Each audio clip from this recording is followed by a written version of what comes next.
అందరికీ నమస్కారం అండి. నేను మీ గళ్ళ మాధవి, గుంటూరు పశ్చిమ నియోజకవర్గం.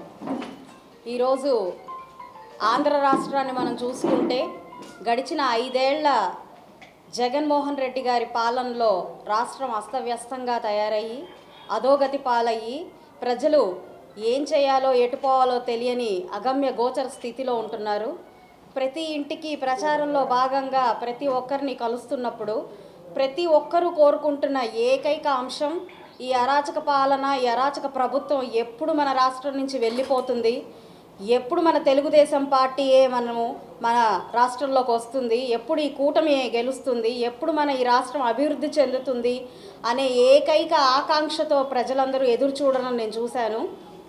అయితే ఈ గడిచిన 5 ఏళ్ల పాలనలో ఒక వర్గం కాదు, ఒక మతం కాదు, ఒక కులం కాదు, ప్రతి ఒక్కరూ వారి వారి అంశాలలో ఎంతో నరక యాతనను పొందారు.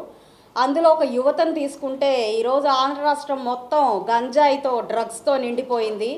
యువత ఎటుపోతున్నారో తెలియని పరిస్థితి. ప్రపంచంలో ఎక్కడా లేనంత, మరీ మన ఇండియాలో కూడా ఎక్కడా లేనంత అరాచక పాలన మనం ఈరోజు ఆంధ్ర రాష్ట్రంలో చూస్తున్నాము. ప్రజలందరూ వాపోతున్నారు, అసలు ఏం జరుగుతుంది మన ఆంధ్ర రాష్ట్రం, ఎటుపోతుంది మన ఆంధ్ర రాష్ట్రం అని.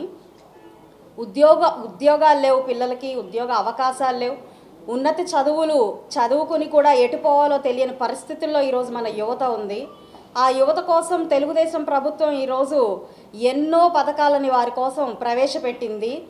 వచ్చి రాగానే ఈ 5 ఏళ్ల పాలనలో 20 లక్షల ఉద్యోగాలని యువతకు అందజేసే క్రమంలో వారు పనిచేస్తాము అని హామీ ఇచ్చారు. అలాగే ఉద్యోగ కల్పనలో లేని వారికి, ఉద్యోగ అవకాశాలు రాని వారికి నెలకి ఉద్యోగ భృతి కింద 3,000 రూపాయలు ప్రతి ఒక్క నిరుద్యోగికి వారి అకౌంట్లో వేసేలాగా ప్రభుత్వం ప్రణాళికలు రచించింది. అలాగే తీసుకుంటే మన రైతులు గడిచిన 5 ఏళ్లలో ఏ ఒక్క వైసీపీ నాయకుడు కూడా రైతన్నను పట్టించుకున్నదే లేదు. అలాంటి మన రైతన్నల కోసం వారు ఉంటేనే మనం ఉన్నాం, వారు ఉంటేనే మనం ఒక ముద్ద దిగే పరిస్థితిలో ఉన్నా కూడా వారిని ఇంతవరకు పట్టించుకున్న ఒక నాయకుడు, వైసీపీ నాయకుడు లేకుండా పోయాడు. అలాంటి రైతన్నల కోసం ఈరోజు మన తెలుగుదేశం పార్టీ కూటమి ఏర్పడి ప్రతి ఒక్కరికి ఏడాదికి 20,000 చొప్పున వారికి అందజేయాల్సిందిగా వారు నిర్ణయించుకున్నారు. ఇక చూస్తే మహిళలకి ఇంతవరకు ఏ ఆదరణ లేని ప్రభుత్వం కేవలం వైసీపీ ప్రభుత్వం మాత్రమే. ఎలాంటి ప్రభుత్వం మనం ఇంతవరకు చూసినా మన రాష్ట్రంలో ఎప్పుడు మహిళలు ఇంత దారుణంగా మోసపోయింది లేదు.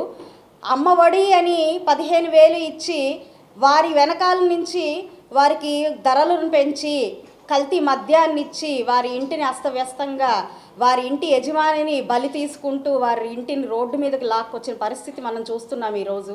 అలాంటి మహిళలకు పెద్దపీట వేయాల్సిన పరిస్థితి ఉన్నా కూడా వైకాపా ప్రభుత్వం భయంకరంగా మోసం చేసింది వారిని.